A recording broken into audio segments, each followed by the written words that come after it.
শেখ হাসিনার দুই দেশের সরকারের পারস্পরিক সমঝোতা ছাড়া বাংলাদেশে এসে সরাসরি আত্মসমর্পণের কোনো আইনি সুযোগ নেই। তিনি দেশে ফিরলে তাকে গ্রেপ্তার হয়ে কারাগারে যেতে হবে, এই কথা উনি বললেন। আচ্ছা, এই যে কথাটা ঠিক আছে, দুই দেশের মাধ্যমে এটা সমঝোতার মাধ্যমে আসবে। যদি উনি তাছাড়া এমনি আসতে চান, সমস্যাটা কোথায়? আপনার কি দরকার? আপনার দরকার এই ভদ্রমহিলাকে আপনার আওতার মধ্যে পাওয়া। উনি যদি বলেন আমি যাব, তাহলে বাংলাদেশ সরকার, বাংলাদেশের ওখানে দূতাবাস আছে, তাদের ইমিডিয়েট তাকে একটা ট্রাভেল ডকুমেন্ট দিলে সমস্যাটা কি? কারণ তাহলে তো আপনি ওনাকে তাড়াতাড়ি পাচ্ছেন। যত তাড়াতাড়ি আপনি ওনাকে পাবেন, তত তাড়াতাড়ি আমি মনে করি ওনার উপস্থিতিতে বিচার হওয়াটা হলো সবচেয়ে ভালো। ওনার অনুপস্থিতিতে বিচার করে বাহাদুরি দেখানোর মধ্যে তো কোনো কিছু নাই, এটা তো পাবলিক ভালোভাবে নেবে না। কাজে উনি যদি আসতে চান, আমি তো মনে করি বাংলাদেশের পররাষ্ট্র মন্ত্রণালয় উচিত ওনার জন্য একটা ট্রাভেল ডকুমেন্ট রেডি করে রাখা, যে আপনি যেই মুহূর্তে যেতে চাইবেন সেই মুহূর্তে আপনি যান। এবং উনি এলে উনি গ্রেপ্তার হবেন, যে কথাটা আমিরুল ইসলাম সাহেব বললেন, অসুবিধা তো নাই। উনি তো বলেন নাই যে উনি গ্রেপ্তার হবেন না, উনি তো এই কথাটাই বলেছেন যে উনি গ্রেপ্তার হতে চান, আইনি লড়াই করতে চান। তো সমস্যাটা কোথায়?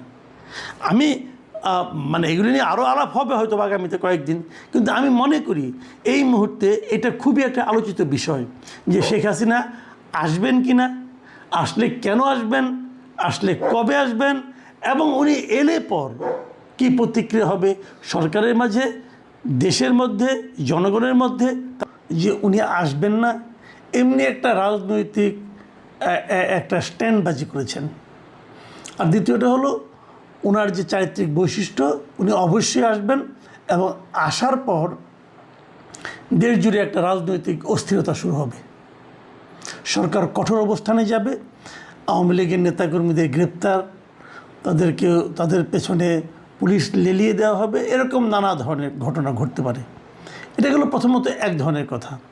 আর দ্বিতীয় যে ধরনটা, সেটা হলো যে উনি আসলে এটা কেন বললেন, অথবা এই নিউজটা রয়টার্সে কেন ছাপা হলো, এই ছাপা হওয়ার পেছনে কী কারণ থাকতে পারে, এটা নিয়ে নানা ধরনের গবেষণা।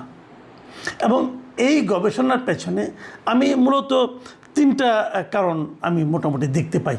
মানে আমি যদি প্রথমত ধরে নেই যে আসলে এই ইনফরমেশনটা, এই নিউজটা যা ছাপা হয়েছে তা সঠিক, তাহলে কেন হতে পারে তার, এবং কিভাবে হতে পারে তার সম্ভাব্য আমি তিনটা কারণ দেখতে পাই।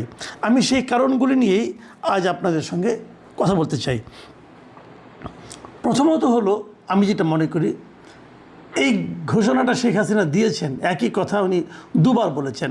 প্রথমবার বলেছেন উনি ডিসেম্বরের মধ্যে আসবেন, এবং দ্বিতীয়বার বলেছেন ওনার সঙ্গে ওনার সিনিয়র নেতারাও আসবেন। এর মধ্যে সিনিয়র নেতাদের মধ্যে দুজনের তো আমি ইন্টারভিউ দেখলাম, ভিডিও ইন্টারভিউ দেখতে পেয়েছি। একটা হলো আসাদুজ্জামান খান কামাল, যিনি স্বরাষ্ট্রমন্ত্রী ছিলেন, ওনার একটা বক্তব্য দেখলাম। উনি বলেছেন যে ওনার নেত্রী খুবই দূরদৃষ্টি সম্পন্ন, এবং উনি এখন বলেছেন তো ওনারা সবাই আসবেন। আরেকটা দেখলাম, মানে শেখ হাসিনা সর্বশেষ যিনি শিক্ষামন্ত্রী ছিলেন, মুহিবুল হাসান চৌধুরী নওফেল, ওনার একটা ইন্টারভিউ দেখলাম। ওনারটা খুব গোছানো ইন্টারভিউ, এবং উনি বাংলাদেশের কী অবস্থা না অবস্থা এগুলো বর্ণনা করেছেন একটা সংবাদ মাধ্যমের কাছে। তো এই দুটোর ইন্টারভিউ থেকে কিন্তু আমার মনে হলো যে শেখ হাসিনার এই ঘোষণাটা ভারতে অবস্থানরত আওয়ামী লীগের নেতাদেরকে বেশ টাচ করেছে, এবং তারা এটা নিয়ে বেশ চিন্তিত, এবং মানে সেভাবে প্রস্তুতিও হয়তো বা অনেকে নিচ্ছেন। কিন্তু এর পাশাপাশি যে পয়েন্টটাকে আমার কাছে সবচেয়ে গুরুত্বপূর্ণ মনে হয়, সেটা হলো যে দেশে যারা আছে আওয়ামী লীগের নেতাকর্মী, তাদের মধ্যে কিন্তু এই ওনার এই ঘোষণাটা আমার কাছে মনে হয়েছে একটা টনিকের মতো কাজ করেছে।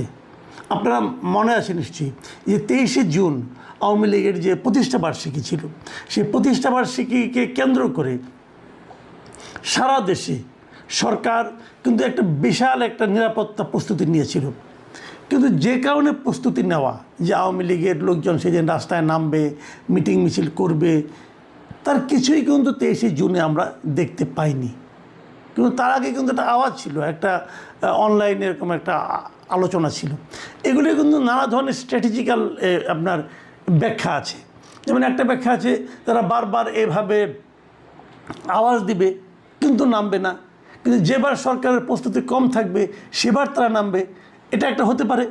আবার আরেকটা হতে পারে যে এটা দেওয়ার মাধ্যমে নিজেদেরকে জানান দেওয়া, কিন্তু যারা জানানটা দিচ্ছেন মানে অনলাইনের পেছনে যারা আছেন তাদের সঙ্গে আসলে মাঠের নেতাকর্মীদের খুব একটা যোগাযোগ নেই, যে কারণে মাঠের নেতাকর্মীরাও ওই ঘোষণাটাকে ভালোভাবে নেননি। এই যে ভালোভাবে না নেওয়াটা, এটা কিন্তু একদম অমূলক কিছু না। অমূলক না এই কারণে দেখুন, একটা প্রশ্ন কিন্তু এই দেশের আওয়ামী লীগের নেতাকর্মীদের মধ্যে বারবার এসেছে। তারা বলেছেন যে এই যে 5ই যে অগাস্টের যে ঘটনাটা ঘটলো 2024 সালে, এই ঘটনায় অনেক লোক চলে গেছে দেশ ছেড়ে, অনেকে আহত হয়েছে, অনেকে মারাও গেছে, অনেকে গ্রেপ্তারও হয়েছে। বাট ইন্টারেস্টিংলি শেখ হাসিনা কিংবা তার পরিবারের মানে শেখ পরিবারের কেউ কিন্তু ধরা পড়েনি। সবাই দেশের বাইরে চলে গেছে, সবাই। ওনার পরিবার তো অনেক বড় পরিবার, এবং এই পরিবারের প্রায় সবাই তো কোনো না কোনো গুরুত্বপূর্ণ দায়িত্বে ছিল, এবং এই সবগুলি দায়িত্ববান ব্যক্তি যারা ছিল সরকারের, তারা সবাই কি করে আগে ভাগে দেশের বাইরে চলে গেল। তাদেরকে কে যেতে বললো? এটা কি শেখ হাসিনা নিজে বলেছেন যে তোমরা চলে যাও, আমি থাকি? যদি সেটাই হয় তো সেই কথাটা উনি দলের নেতাকর্মীদেরকে বললেন না কেন? সারা দেশের নেতাকর্মীদের অসহায় অবস্থায় রেখে উনি নিজের পরিবারের সবাইকে নিরাপদে বিদেশে পাঠিয়ে দিতে বললেন কেন? এই প্রশ্নটা কিন্তু আওয়ামী লীগের অনেকের মধ্যে এখন অলরেডি কিন্তু আলোচিত হচ্ছে। তো সেই আলোচনার কোনো জবাব কিন্তু আমরা পাইনি। শুরুর দিকে আমার কাছে মনে হয়েছিল যে আওয়ামী লীগ বোধহয় নতুনভাবে গড়ে উঠবে, এই নতুন লোকগুলির মাধ্যমে গড়ে উঠবে। এটা উঠতে পারতো যদি আওয়ামী লীগকে স্বাভাবিক গতিতে চলতে দেওয়া হতো, যে কাজটা ডক্টর ইউনূসের অন্তর্বর্তীকালীন সরকার করেনি। এবং অন্তর্বর্তীকালীন সরকার এই কাজগুলো না করার মাধ্যমে বরঞ্চ আওয়ামী লীগের স্থানীয় নেতাকর্মীদেরকে চাপের মুখে রাখার কারণে এরা বাধ্য হয়েছে ওই পালিয়ে থাকা সুবিধাবাদী নেতাদের অনুসরণ করতে, তাদের নেতৃত্ব মেনে নিতে। কোনো উপায় ছিল না স্থানীয় নেতাকর্মীদের। তো এভাবে কিন্তু আমি মনে করি শেখ হাসিনা, শেখ পরিবার এবং আওয়ামী লীগের যে দুর্বৃত্ত নেতৃত্ব, তাদের পুনর্বাসনের ক্ষেত্রে তো পুনর্বাসনের যতটুকু সম্ভাবনা তৈরি হয়েছে সেটার পেছনে আসলে সবচেয়ে বড় ভূমিকা রেখেছেন ডক্টর ইউনূস এবং তার সরকার। যা হোক, এখন যে বাস্তবতা, এই বাস্তবতায় শেখ হাসিনা যদি আসেন তাহলে উনি কিন্তু বলেছেন উনি ওনার সিনিয়র নেতৃবৃন্দদের নিয়ে আসবেন। তার মানে উনি কিন্তু সেই আগের নেতৃত্বকেই নতুন করে পুনর্বাসিত করতে চাচ্ছেন। এই জিনিসটা আওয়ামী লীগের জন্য কতটুকু ভালো হবে এটা আমার কাছে সন্দেহ আছে কিন্তু। কারণ আমি মনে করি আওয়ামী লীগের যে পতনটা হয়েছে, যেভাবে আওয়ামী লীগের সরকারকে চলে যেতে হয়েছে, সেই অপরাধটা, সেই ভুলটা শেখ হাসিনা তার দ্বিতীয় ইন্টারভিউ কিছুটা স্বীকার করলেও নেতৃত্বের যে দুর্বলতা সেটা কিন্তু উনি স্বীকার করেন নাই। এবং সেই নেতৃত্বের অনেকে কিন্তু ওখানে থেকে, ইন্ডিয়ায় থেকে অথবা বাইরে থেকে নানা রকম কিন্তু হুঙ্কার দিচ্ছেন। ওবায়দুল কাদেরের মতো লোক বলছে চোখের বদলে চোখ তুলে নেবে। এই সমস্ত হুমকি কিন্তু আমার কাছে মনে হয় না আমাদের দেশের রাজনীতিতে সাধারণ মানুষের মধ্যে কোনো ইতিবাচক ফল আনবে। আরেকটা কারণ আমি বললাম 3টা কারণ। আরেকটা কারণ হলো আমার কাছে কেন যেন মনে হয় যে এই কারণটা আমার কাছে মনে হয়েছে এই কারণে যে দুটো ইন্টারভিউ ছাপা হয়েছে, দুটোই ছাপা হয়েছে, একটা হলো এনডিটিভি আর একটা হলো রয়টার্স দেশের বাইরে একটা প্রতিষ্ঠান। কিন্তু প্রতিষ্ঠান হলে কী হবে, রয়টার্সের এই রিপোর্টে যিনি লিখেছেন, ইন্টারভিউটা যিনি করেছেন, তার নাম হলো কৃষ্ণা এন দাস। মানে কৃষ্ণ এন দাসের অর্থ হলো উনি ভারতের বংশোদ্ভূত। তার মানে উনি ভারতে, ওনার লেখাগুলিতে ভারতের পারপাস কিছুটা সার্ভ হতে পারে বলে কেউ সন্দেহ কিন্তু করতেই পারেন। ঢাকায় আরেকটা ঘটনা ঘটলো, নির্লজ্জ ঘটনা যেটাকে আমি বলি, সেটা হলো আপনার জাতীয় সংসদের সাউথ প্লাজায় যুক্তরাষ্ট্রের আপনার স্বাধীনতা দিবসটা উদযাপিত হলো।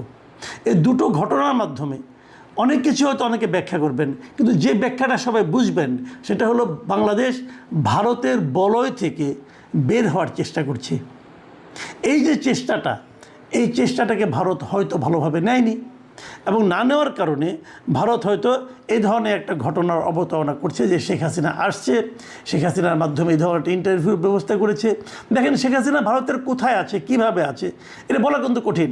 আমরা হয়তো বলবো উনি ভারতের আতিথ্য বরণ করে আছেন। তো অতিথিকে কোথাও দেখা যায় না কেন? কোথাও কিন্তু তাকে প্রকাশ্যে দেখা যাচ্ছে না।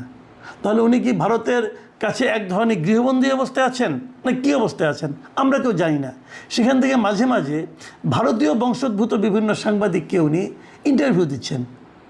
তো এখন সেগুলি উনি কি বলেছেন অথবা কি বলতে চাচ্ছেন অথবা কি বলানো হচ্ছে ওনাকে দিয়ে, এই সবই কিন্তু এই ভূ রাজনীতির প্রেক্ষিতে আপনি একবার করে চিন্তা করতে পারেন।